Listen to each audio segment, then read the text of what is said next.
Awesome. So, hello and welcome to the Mo Member September webinar. Thank you so much for taking the time to join me. My name is Tony Bacigalupo.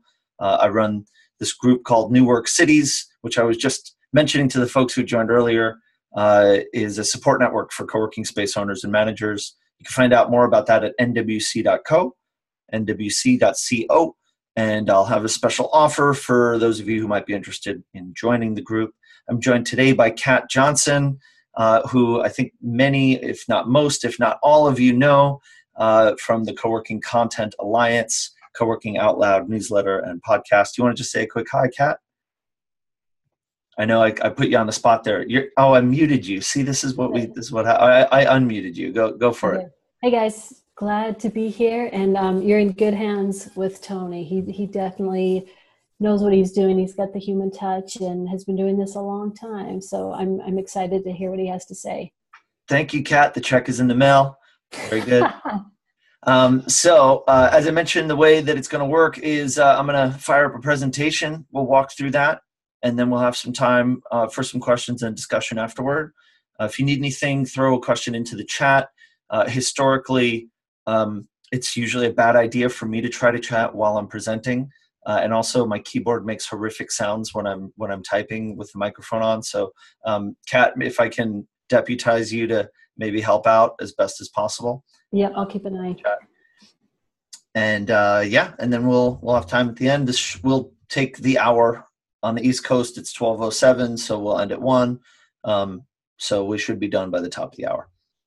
And before we get started, any major questions before we dive in? All right. Hello to everybody. I am going to switch to speaker view. I don't know how this is going to work out in the recording, but that's fine. We'll do this. Okay, so let's get to the presentation. So this is my little Mo Member September deck. You're going to see a preview of the upcoming slides on the left side just because that's how it's going to work. And just to give you a quick little background on me, so I got into the co-working movement in 2007 when there were no co-working spaces in New York. And I fell in love with co-working. It was a meetup group that was happening in a loft apartment in Midtown. And I just thought it was the most amazing thing. Dedicated myself to getting a co-working space open in New York City. And we were able to make that happen in November of 2008, coming up on 10 years since I started my first co-working space. Ran that for about 8 years, got involved in the global co-working movement, have been speaking and writing and coaching hundreds, thousands of people around building co-working spaces all over the world ever since. And the last few years have been building up my consultancy and my support network. So taking all of the knowledge, all the materials, all the stuff that I generated in my 8 years as a co-working space owner and sharing that as much as I can so that all of you can save time not making mistakes I made 10 years ago so that you can focus on being awesome and building great communities. So that's why I'm doing this. That's my calling. And there you go.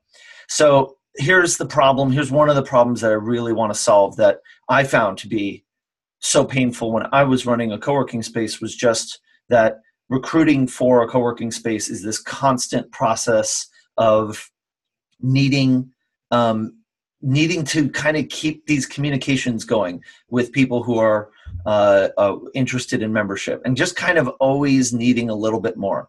Even if your co-working space is full, it's not full forever. As soon as somebody leaves, suddenly you need to replace that member. And so there's this constant kind of push and pull that frankly can be a bit of a burnout experience. So what I'm going to try to solve in this call is to make recruiting membership and co-working less of a burnout machine. So if you look at this, right, like this is a calendar of a year. Every day is a day when you might be getting phone calls, emails, people coming in for tours, and it's a lot of like low level effort when all the time you're kind of sort of recruiting, and that's the thing that generates burnout is that you just have this constant flow of stuff coming in. It can be really distracting, and and it's just not efficient, and it's just not as effective. And so if we clean off this slate, one of the things that I learned is extremely effective to make this easier and just better in terms of recruiting members is to think seasonally.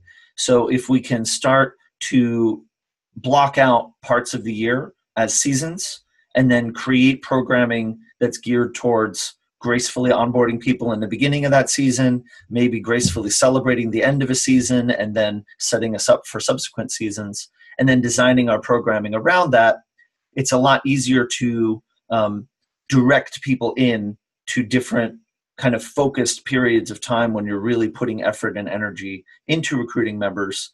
And it creates a sense of cohesion and cultural value that makes everything a lot easier and just makes the culture stronger. So you reproduce that across a whole year, and you've got multiple seasons. You think of it in terms of this, and then you're able to recruit more cleanly and more efficiently. And so this is what we're going to be playing with today. So that's kind of one of the major things that I try to teach people is to think seasonally in terms of your recruiting efforts. It doesn't mean that you're going to turn somebody away if they're interested in membership during kind of an off-season time, but it's just a matter of the way that you're going to be directing your energy when you're thinking about how to talk to the people that come to you. So I'll just mention really quickly that when you think seasonally, the members have a continuous way of re-engaging with your space, so they're less likely to kind of fall into the headphone zone of just showing up, getting on your headphones and leaving. If you're creating programming that's giving people continuous new reasons to want to come in, and then refreshing that reason with new programming that helps them kind of set new goals for the new season, things like that, it gives them some fresh reasons to want to stick around and want to come back. And that gives your team re-engagement as well. It's more impactful for everybody involved. It's more fun, easier to manage, all those things. So September happens to be the best, if not maybe the second best time of the year to recruit new members. We've got kids back to school. We've got people coming back from vacations. And of course, this isn't exactly perfect for all over the planet, but for at least where I come from, where a lot of us run our spaces, these things are true.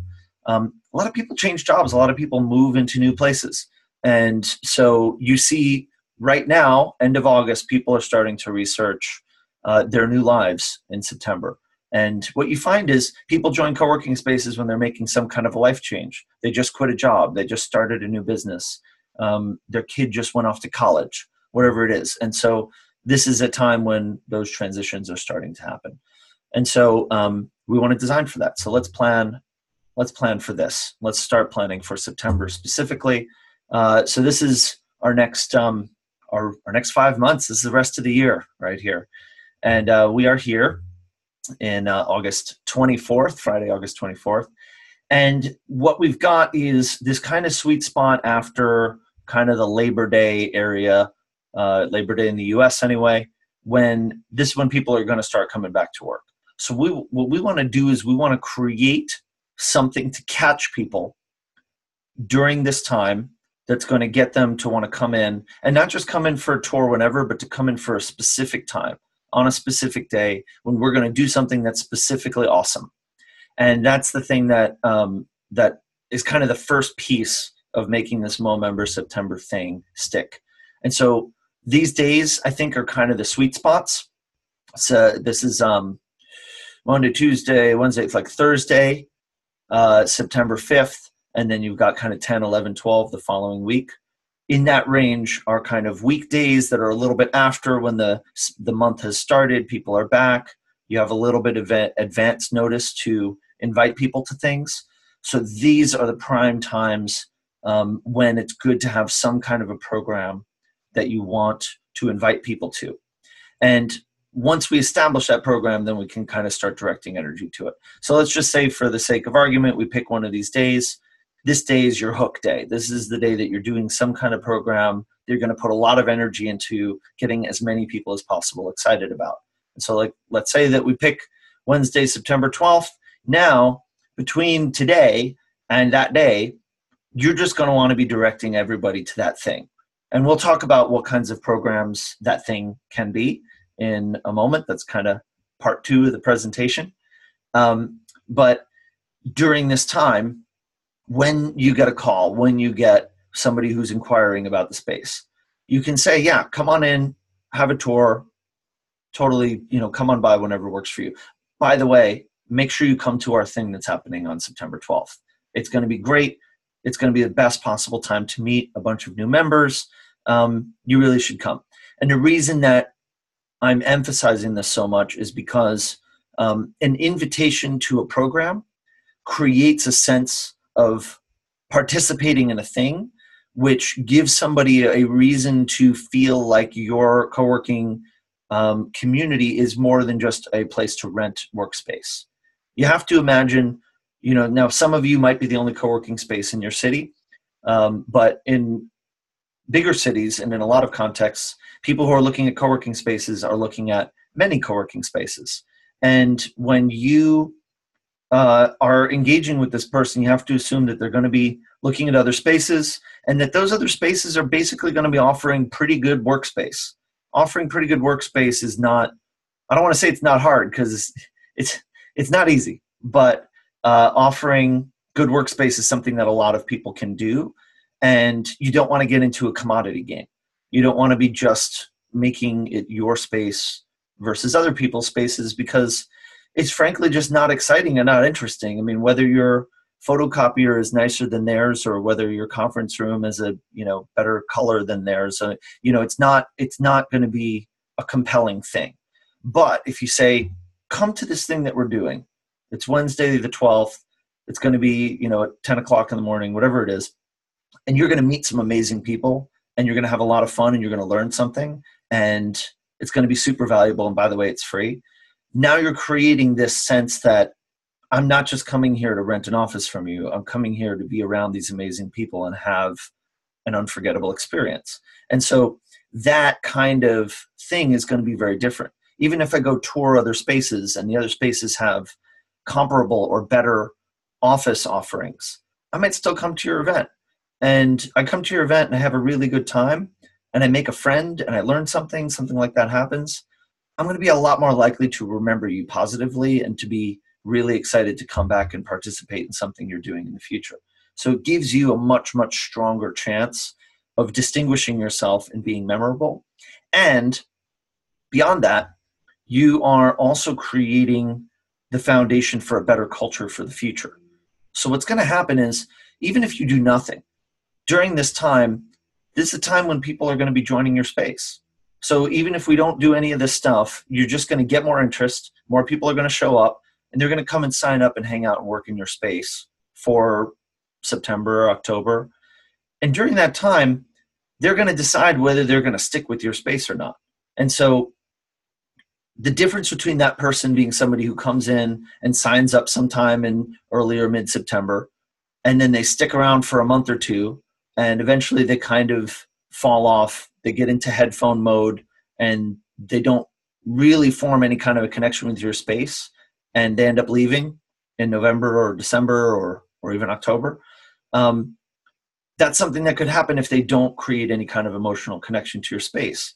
But if we give them something that causes them to actually care about you and your space, then they might actually be better contributors culturally to your community and better benefiters from your community. So let's say that the person who would have joined your space in a couple of weeks or even tomorrow is somebody who has some awesome skill, right? They're a photographer and they want to get out of their house. They want to edit their photos, do their work. If that person just joins and they don't have any kind of way of really being onboarded and involved, then they could just come in and edit their photos and kind of drag through September, October, and that's it. And then they go home. But if that photographer, for example, comes to this event that you're going to do, and other people find out that this person's a photographer, the photographer finds out that there's other people who are doing things that person is interested in doing, maybe that person ends up shooting headshots for a bunch of other people in your space. Maybe they end up forming business relationships with other people there. Maybe they're bartering some stuff, things like that. That person now feels connected to the other people who are in the space. They have a relationship, and they're more likely to stick around. Instead of sticking around maybe 2 or 3 months, maybe they're going to stick around for 12 months. That's going to be way better. And they're going to be more likely to respect your space. They're going to be more likely to clean up after themselves. And they're going to be more likely to evangelize what you're doing. So what we want to do is we want to give that person who's going to join your space anyway a reason to want to stick around and a reason to really feel like they are a part of something that is special. So that's why I'm really emphasizing we got to give people a thing to come to that kind of brings people together. But now we kind of come into a question, and we'll get into the specific programming and kind of the next part of this. But let's say that we've done this program, we've gotten people excited, and they've all come to this thing. It was on September 12th. Awesome. Now what do we do once it's September 13th and we no longer have that thing? Well, now we need to create another thing. And this is where we kind of create a bit of a rhythm. So now we have a follow-up program. The follow-up program is some other thing different from the thing that we just did. And it can be a very simple thing. We'll go into the specifics of what these programs can be. But we want to create another thing to invite people to. And eventually we can start creating some kind of consistency with the kind of programming that we're doing. Now, there's a good chance that if you're listening to this, you're probably already doing some of this programming, which is great. That means it's less work. We can just adapt, perhaps, something that you're already doing towards this, and just kind of change your promotion practices to orient around this. But if you're not already doing something really consistent, then you might take some of the stuff you're already doing and streamline it a little bit better. For example, these purple boxes, and we'll talk again about what the specific things can be. You can now say, okay, this is the second Wednesday, and you can schedule out on whatever event platform you have all those events. You can put them on your calendar. You can have the copy ready. You can have the social media posts ready, all that stuff, and it's less work for you. It can even go into newsletter drafts that you schedule out in your newsletter program, right? So if you can just streamline that as best as possible, it makes it a lot easier for you. But the most important thing, and the reason I'm bringing it up right now, is that we want to always have something that you're inviting people to. And so if it's September 13th and you just had your amazing event, you signed up a few members, that's awesome. Now somebody emails you the next day and says they're interested. What do? You want to be able to invite them to something, so you want to have that next thing ready to go. I like this kind of 2-week distribution as a starting point, just because that means that there's no such thing as a too long of a time before somebody can be invited to a thing. So you're always just kind of having something to invite people to. So that's kind of the rhythm that we want to start creating. You can go way further with this. We can be having a lot more programs than this. But I think if you've got this kind of rhythm started, then you're going to be off to a really, really good start. So let's talk about what these programming things can be. So let's get into programs. I'm going to start with some easy things that you can do that require almost no work. And again, my whole objective here is to make it easy for you to recruit new members and build a thriving space with the least amount of effort possible, because I know that you are busy. And I want to make this ultra simple. Like, the more work that I've spent in this co-working world, the simpler my suggestions have gotten. Like, I have really elaborate, detailed programs that in theory are amazing. And I wish that every one of you would implement them. But I've learned with experience, it's just, we're all too damn busy to do that. So maybe we can get there, and maybe some of you work for companies that have the resources where we can tackle that. And I would love to talk to you about it if that's the case. But in the meantime, let's start with stuff that requires almost no effort. And we're going to start with my classic Taco Tuesday, or whatever equivalent thing is in your culture and context that works for you, but something where there is just an existing cultural context in your city where people can get together and eat food on a regular basis. And if it's alliterative, that much better. It's very easy to just pick out a place in town that has a lunch special that you love, that's walking distance from your space, and claim it. If you just create a tradition that says, every Tuesday at 12 o'clock, we go to get tacos. It's it's the easiest thing on earth for you to do as a community manager, but it's so powerful because then it creates a way for the members to hang out. It creates a way for prospective members to come hang out with you. And it creates a nice way for you to be generous, because if someone wants to come and tag along for Taco Tuesday as a prospective member, you can buy their tacos and it only costs you like $6. So it's a really nice way to kind of be nice to people and create a lot of cultural value with minimal effort. Some of you have heard me rant about Taco Tuesday already, so I'm going to keep that. I'm going to just keep that there for now. Happy hour. Happy hour is easy. Again, you just pick a time in a day of the week. You could do it on site in your space, and you know there's some trade-offs there because then you have to deal with who's paying for the alcohol and how do you collect money for that. Or you can do it out at a bar. And nice way to make friends with the manager of a local bar who will be very grateful for you bringing them business. If you're not even operating a space yet, you can be doing a happy hour for your co-working community before your space is open. And it's a great way to build culture. And work sprints. So work sprints are great for getting people into the space to actually do work in a way that is not just people sitting on laptops. So the way that a work sprint works is that you actually have a set period of time to focus on specific chunks of bits of work that you want to do. We are a massively distracted generation, right? I imagine most of you are doing other things while you're listening to this webinar.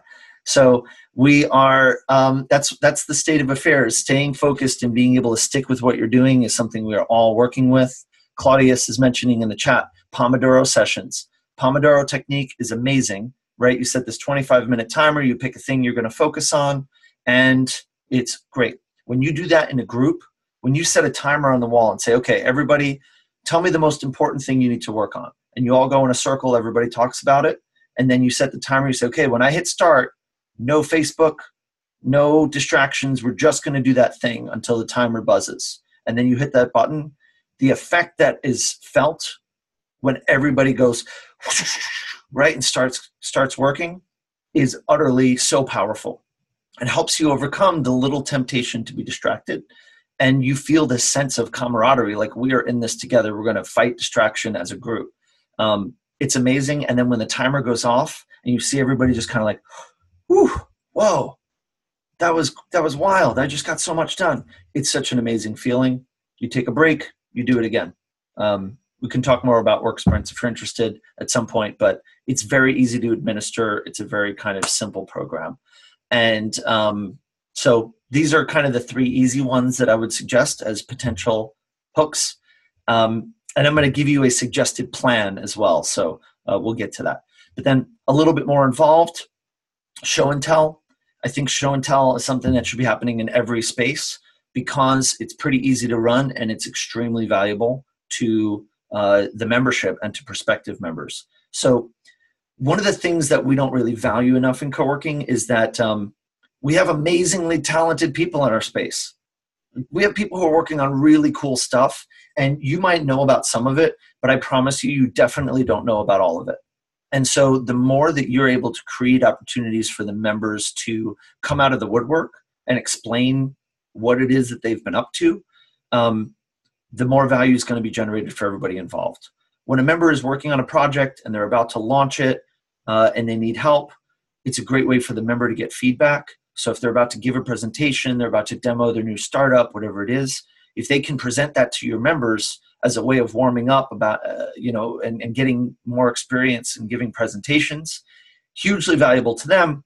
But then to the other members in the audience, they get to see this cool new presentation. They get to feel the satisfaction of helping this person shape their presentation. So much value created. And so for this, you really just need to be able to put out a call to your members to say, hey, who's working on something that you want to show off? And it could be large or small. It could be a new startup. It could be anything. It could be a tiny little thing that you did.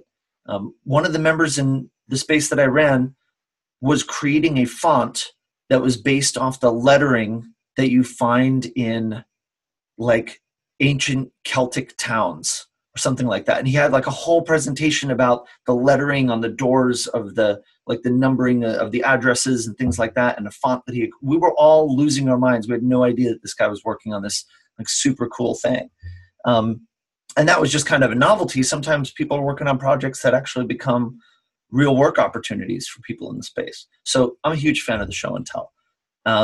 Lunch and learn, similar model. Pick a topic that somebody either wants to give a talk about or wants to learn more about. And again, it's pretty easy to set a time, offer up to the membership to say, hey, who has a topic that they want to bring for discussion? Let's book a conference room, do a bag lunch, that kind of thing. Not that hard. And then Codivation, my fave. I'm a huge fan of Codivation. So if anyone's familiar with mastermind groups, this is basically a mastermind group, but with the context of a co-working space. And it's something that I invented specifically to solve all the problems I was describing earlier.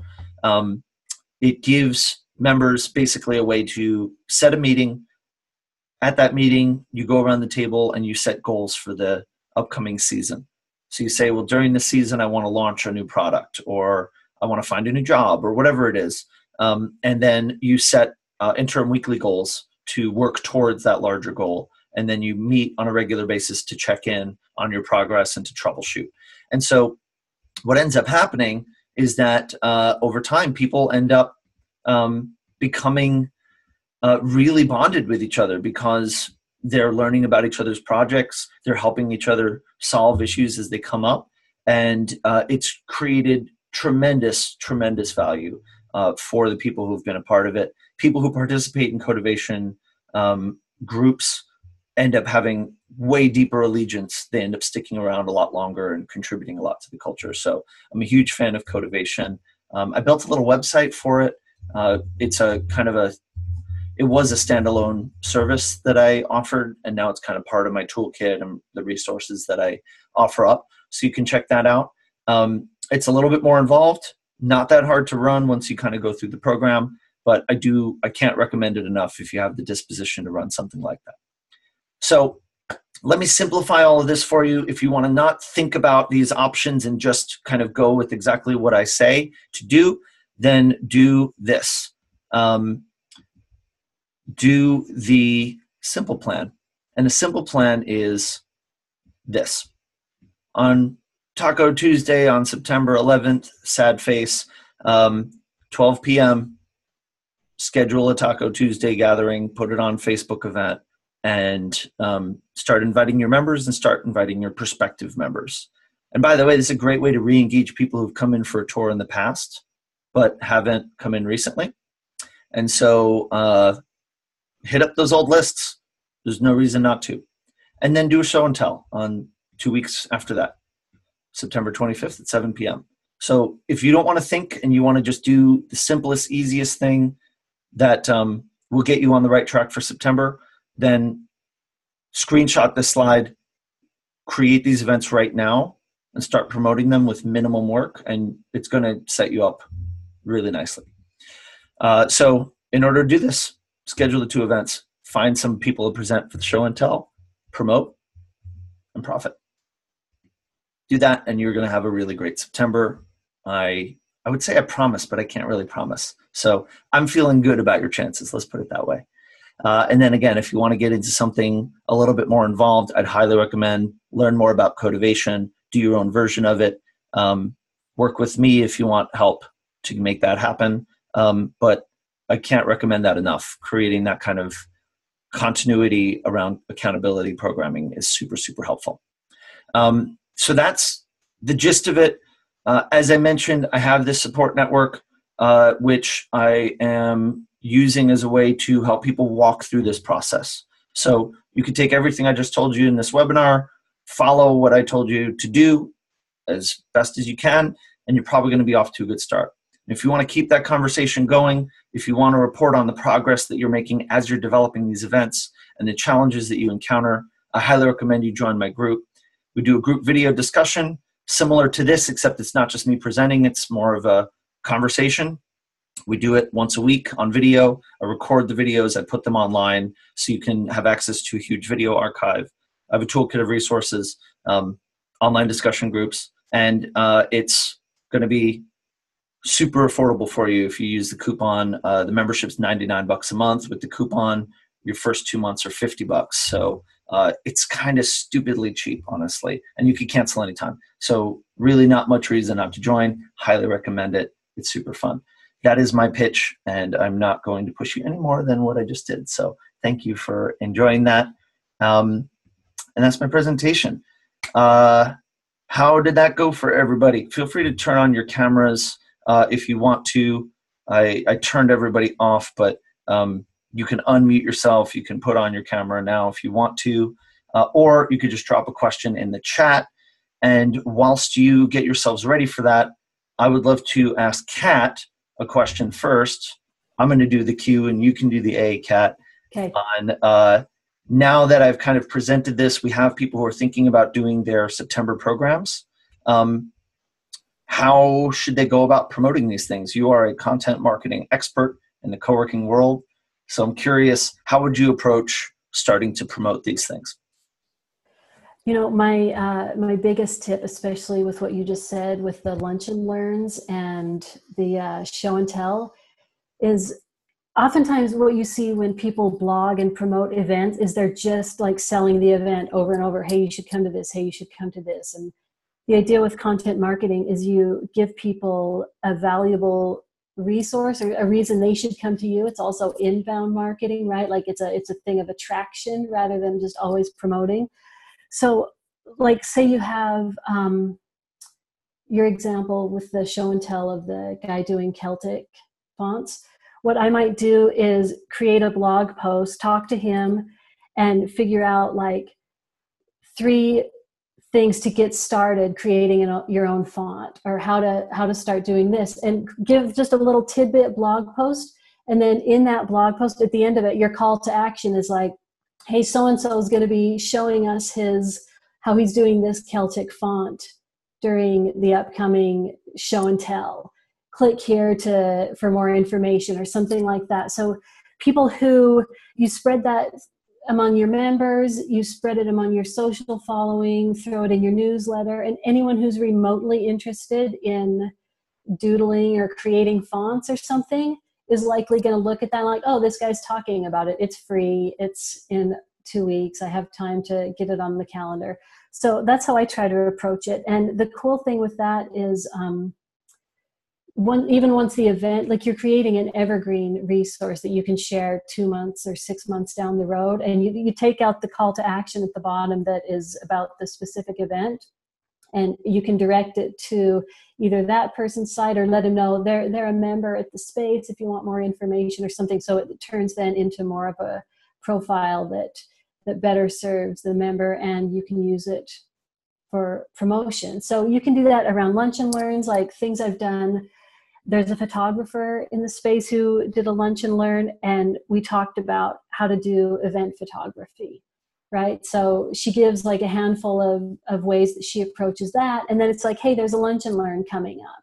So if you start thinking about it in those terms, and you certainly can create, and you do want to share on social and different ways, just the fact that the event is happening. But once you've done that every couple of days, it's like, how else can you promote this in interesting ways that isn't just like throwing stuff, hey, we're doing this thing again. Like I see a lot with co-working spaces.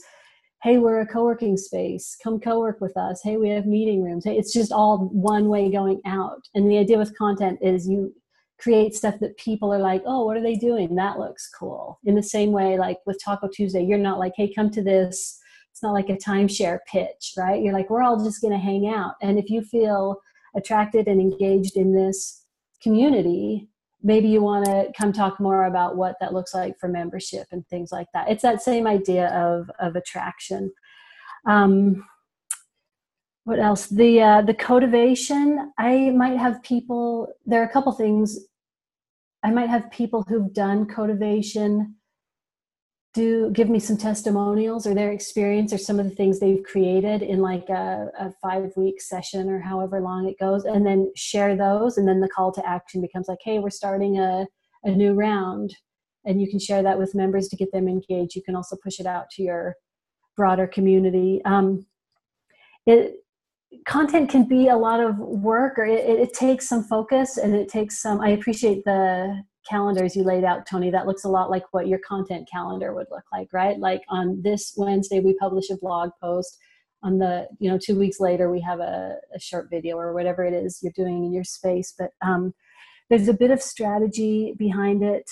You can make them more involved or lighter weight. Like the thing with the Celtic fonts guy. If you want like 3 tips, you can email the guy and be like, hey, will you send me, what are your 3 favorite tools and why? Or what are the first 3 steps to get started? That's like the lighter, quicker, cheaper way. Shoot an email, copy and paste it into your blog, get an image of his font, and there's your blog post, right? Like you literally could do that in like 30 minutes, right? And a more involved thing would be like sit down, maybe take some pictures of him doing his thing. So it depends on how big the event's going to be and how much time and energy you have to put into it. But content, you have to be focused and strategic, but it doesn't have to be a huge time suck if you just stay, like figure out your plan and then work that plan. I really like, so what I'm hearing is, first of all, not just promoting the thing, but making it personal, like calling out specific stories, things that make the whole thing compelling. So like, come to our show and tell again, like that kind of copy paste thing is people kind of learn how to filter it out. Yeah. But if you're saying like last show and tell, we learned about this incredible Celtic font that this guy is creating, you know, come to the next one to find out what other crazy thing we're going to learn and experience. Like that's compelling. Like I would want to read about the Celtic font, even if I couldn't make it to the thing, I'm interested. And I'm also getting this allure of, wow, this space has some amazing people in it. Those stories are really compelling. Like the people who are in the space and the cool stuff that they're working on could probably sell the space a lot better than any of the, you know, emphasizing any of the other features of the space. If you can start to collect those stories, that's kind of what we're trying to get into the mindset of. Yeah, collect the stories, be consistent around, if you're doing a lunch and learn every month, there's plenty of opportunity to be consistent with those posts and output. Some of the things like around Taco Tuesday, if you really want to get into it, you could have people in the space like sharing their favorite recipes and stuff. Like some of what you're doing is just creating, like, you have an opportunity to become a little mini media company where you can share your brand voice and your this culture of your space and all those things through consistently putting out content. And if you put one blog post out, it's not going to define you, but 10 or 20 or 50 posts in, people have a really good sense of what your space is about, what you're doing. If those posts actually let people into the space, right? If you don't want your blog posts just to be advertisements, right? You want them to be like engaging, nuanced things that show you and show your members and show your events and give people a sense of what they'd be coming into. Because Tony, you said it perfectly at the beginning, like you don't want to get into a commodity game because there will always be someone who can outspend you with furniture or whatever. It's like, don't worry about that. They're doing their thing. Big money's going to big money. You said that too a couple of years ago, right? So, and that's okay because all the giant spaces are trying to figure out how to build community and culture in the space and get people engaged. So that's something you can do really well, and content's a good way to start letting people get a glimpse of that. Yeah, absolutely. And so I would also add, and I'm curious your thoughts on this, Kat, because you're in the content marketing world, the dependence on content marketing versus other kinds of marketing, not online. One of the things that I found was problematic for me and for other people I've worked with is over-reliance on the digital forms of promotion when you can get a higher ROI from face-to-face, one-on-one invitations and things like that. Is that something that you've got any personal experience with at all or any thoughts on? Yes, I agree completely. That's why I try to do as much in-person stuff because that's where the real connections are made. So I think of content as like, for my own speaking with my content company, it's like I do a lot online and social and things like that, but also, in the group, I try to engage as much as I can, but I also do in-person workshops and I go to the conferences, not to sell, but to connect. So I know what's going on and I know people in our global community here. So, something you just said, one of my favorite marketing tools or tips that I've seen our friends at Office Nomads do. They have a little business card size thing and it's a free day pass, which lots of spaces do. but they give it to their members to give to a friend, and like they have someone write their name on it, like, this is from Mark, who's the member, and then Mark gives it to a friend who they think would be interested, or a cool fit for the space. And I love that kind of that link in the chain thing, where you can see this is Mark's friend or something. So I think that's one of my favorite kind of non-digital marketing things. And then all the events and getting people in the door is a huge part. And then once they're there for your Taco Tuesday or happy hour, helping them feel welcome, not just like the worst feeling in the world, standing around a networking thing with like your little plate and your cup, just like, oh, can I leave yet? So really engaging them when you're there. Oops, you're muted, Tony. Sometimes I get the mute button backwards. It's so nice to have a balance. Like if you can do the online stuff but not rely on it too much, and then counter it with just making sure that you're one-on-one inviting people, inviting existing members, inviting prospective members. And it's not hard to tack it on to the end of a tour, or to add it to your online communications when you're talking to somebody who just went on a tour, or who's come in for an inquiry through the website or something like that, to be able to say, by the way, come to this thing. And I think the more you're able to kind of really zero in on the people who are already within your reach, that helps to make sure that you've got kind of a base to start with. Because you don't want to just throw an email or a social media post out there and hope that drives everybody. You want to kind of build kind of a base from people that should be coming. And people respond to that stuff. There's a little bit of a guilt factor if you message someone individually or ask them in the space to come to a thing. And you don't want to pressure people. I know that's been an issue in some spaces where there's a bit of a pushback for community managers who've been overeager and overly pushy to get people to participate in things. So you want to certainly be respectful and not be shoving it down people's throats too much. But I still think that looking for the right graceful opportunities to invite people to things can just be so effective. So yeah, that's good stuff.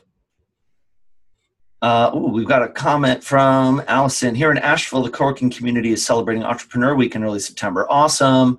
Coworking crawl for the community. 4 centers in downtown with 30 minutes at each coworking center. What do you think of this idea? Awesome. Great. One of the issues we have with coworking is a lack of awareness of the fact that these places exist.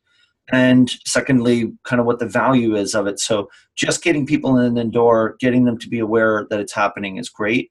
And I think even the fact that this sounds like it's kind of a cooperative thing with the other spaces, or at least not contentious, creates the sense that, hey, we're all in this together. There's a sense that, there's a world of entrepreneurial support in your city. And ultimately, the more the tide rises, the more the boats get lifted. So all of the spaces can be successful, all 3 of them.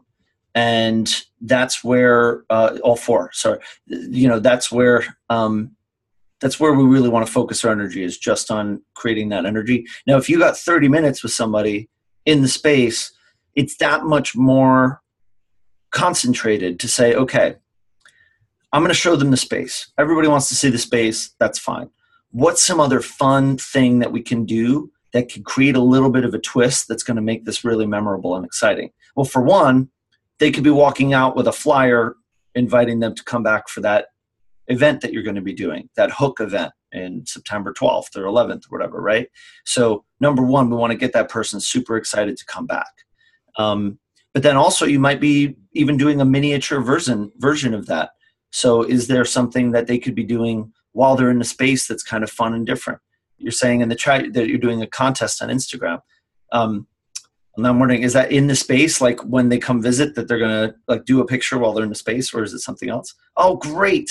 Awesome. So this is exactly where I was going with this, which is like giving them something to do that's really fun and different and interesting while they're there, that's going to give them a happy memory. And people remember stuff in their bodies, so when they walk past your space again, if they had this memorable thing, they're going to feel something happy about that moment, and they're going to remember that when they come by. So that's great. even a collaborative art project would be cool. If you get an artist in your community to create some kind of a stencil or some kind of a template, and then give people a way to contribute to something. I find that on that energetic level, if you give people a way of like actually putting something on the wall, like contributing something to the wall, they've like put a part of themselves into the space, and they're always going to feel that, and that's going to give them a sense of shared ownership and allegiance. So yeah, stuff like that, really, really cool. And also, the Entrepreneur Week type construct is useful because it gives you a way to get out into the rest of the community as well. So depending on what your staffing situation is and what the timing is, if you can get out and use this as a way to get to know the other businesses in your area, forging relationships with local businesses, I can't overemphasize the value of that. And this could be service providers that you could do some kind of service trade with. They could be service providers who have maybe value to offer the members of your community. So for example, let's say you've got a web development agency in your area, and they do really cool stuff, right? And they're successful. Could they come and offer some kind of a workshop in your space that's either free or maybe discounted to your members, provides value to your members, maybe gives them some client flow, but just facilitates business between you, but at the same time gives them a reason to cross-promote that they're working with you. Those kinds of things generate social capital, and the more that you can generate social capital between you and the other businesses in your area, the better your offer you're going to be. We really don't emphasize enough in coworking how much the spaces are integral in the local economy. And so the more that you can trade on that, the better things are going to be for you. And this goes not just into service providers, but vendors. So co-working spaces in the course of their life consume a lot of coffee. They consume a lot of potentially food and drink for event programming and happy hours and things like that. And so coffee, food, and drink, there are local purveyors of those things that spend money on, that are going to make money off of you, because you and the events that you have in your space are going to be investing in those things. So where are the local breweries and distilleries and wineries? Where are the local bars that you might use for after parties or for social events? Where's the local taco place, right? Where are the local food providers that might be providing food for your space? I have a member of my network who's starting a brand new space, and one of her most effective things she did was a blueberry muffin day social event. There's a blueberry muffin day that happens in whatever it was, July, and she did a big social thing around it, and she got the local bake shop on board to provide muffins, and that bake shop now has a relationship with her, right? We've got this kind of bond going. And that bake shop maybe has a little bit of a mailing list. Maybe that bake shop has some connections in the community that can help spread to yours. And those kinds of things, the value that's generated from that collectively over the course of time creates a lot of just positive effect. So this isn't specific to Movember September, but if you're going to be doing programming in September, it's certainly helpful to think about the kinds of relationships you're going to build with the other businesses that are also going to be picking up steam as the season changes. So super cool about Startup Week. I love that that's happening. Entrepreneur Week. September is a great time to be doing stuff like that. And, it's also something to kind of look out for, is what are the other cultural kind of programs that are happening in your region in the upcoming season. And so, you saw in my presentation, I won't bring it back up, but like the color-coded seasons, if you say, okay, we've got now to December, this is our thing. Now's a great time to have a bit of a staff meeting and look at those months and say, well, what are the big milestones? What are the things coming up? Well, certainly we have some holidays coming up, so we need to make sure that are we going to be closed the day after Thanksgiving? Well, we should make sure everybody knows that, because a member is going to ask a member of your staff that question, and they should know the answer. And you should know how your staff coverage is going to happen for that. You might not know like what Christmas time is going to be right now, but you want to at least have it on the radar. And if there's something going on in your region that you should be involved in, now's a great time to know it. We had this happen. I'm hurting thinking about the times that we blew it, where there were like Entrepreneur Week type things happening in New York. And we just didn't get around to thinking about how to take advantage of it until it was upon us. And then it's like this urgent last minute, oh shoot, we got to figure out what to do thing. And it's stressful.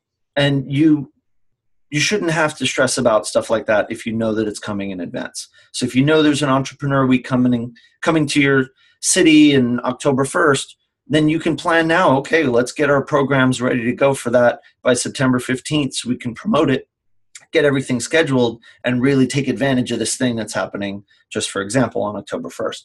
So now's a great, great time to, throw a staff meeting or use an existing one to say, hey, everybody, what's going on the next 3 or 4 months?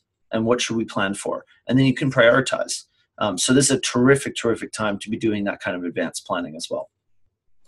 Tony, can I add something real quick to that Please I was thinking of mentioning earlier, and now I can't not? So the best way to get your content to spread beyond your own circles is to have somebody with an aligned audience with a lot of reach share your content. So like for Entrepreneur Week, I would be thinking about, I'm going to interview someone running that, and we're going to talk about it, and we're going to talk about what entrepreneurs and entrepreneurs to be can get out of that event. And I'm going to run it on the coworking space blog, but then they're going to share it with their whole circle. So you spotlight them, but in doing so, you direct everyone back to your space. So the call to action is like, hey, we're the co-working space. We offer blah, blah, blah for entrepreneurs. Come in join us for Taco Tuesday or call, something like that. But you leverage people with aligned audiences and a large reach to get your message just like supercharged out there. Love it, Kat. Yeah, no, it's a great direction to go. The more that you can be creating those kinds of connections and those stories, the better. Cool. So if anyone else has any questions or comments, we are almost to the end of the hour. But if not, I'm going to start moving into wrap-up mode. Oh, Mark, you turned your video back on like you got something to say. No, I was just reacting in despair that it was wrapping up, Tony. People have kept coming up to me, so I've tried to turn the camera off when people have come up to chat, so it wasn't too distracting and giving you the impression that I'm not listening. But I thoroughly enjoyed it. Awesome. I'm glad. I take it as a huge compliment that an hour-long webinar can feel like it moved quickly for anybody. So I'm glad that that's the case, Mark. I'm excited to have been able to connect with all of you all over. And again, I've got my online group. If you got questions, shoot me a message. I'm in the business of making your life easier. So if there's anything you want to talk about, shoot me an email, tony@nwc.co. tony@nwc.co. Very grateful that you've spent this past hour with me, and please go build great community, have fun, savor the experience of running a co-working space. I don't run one anymore, so I gotta say it moves fast, so enjoy it while you got it. And please feel free to get in touch if you want to talk more about us working together, and maybe we'll do something like this again sometime. So thanks, everyone. And thanks to Kat for coming and cross-promoting and providing your expertise and everything that you do, Kat. Yep, my pleasure. Anytime, Tony. All right. Have an awesome September, everybody. Take care. Keep being great. All right. Bye.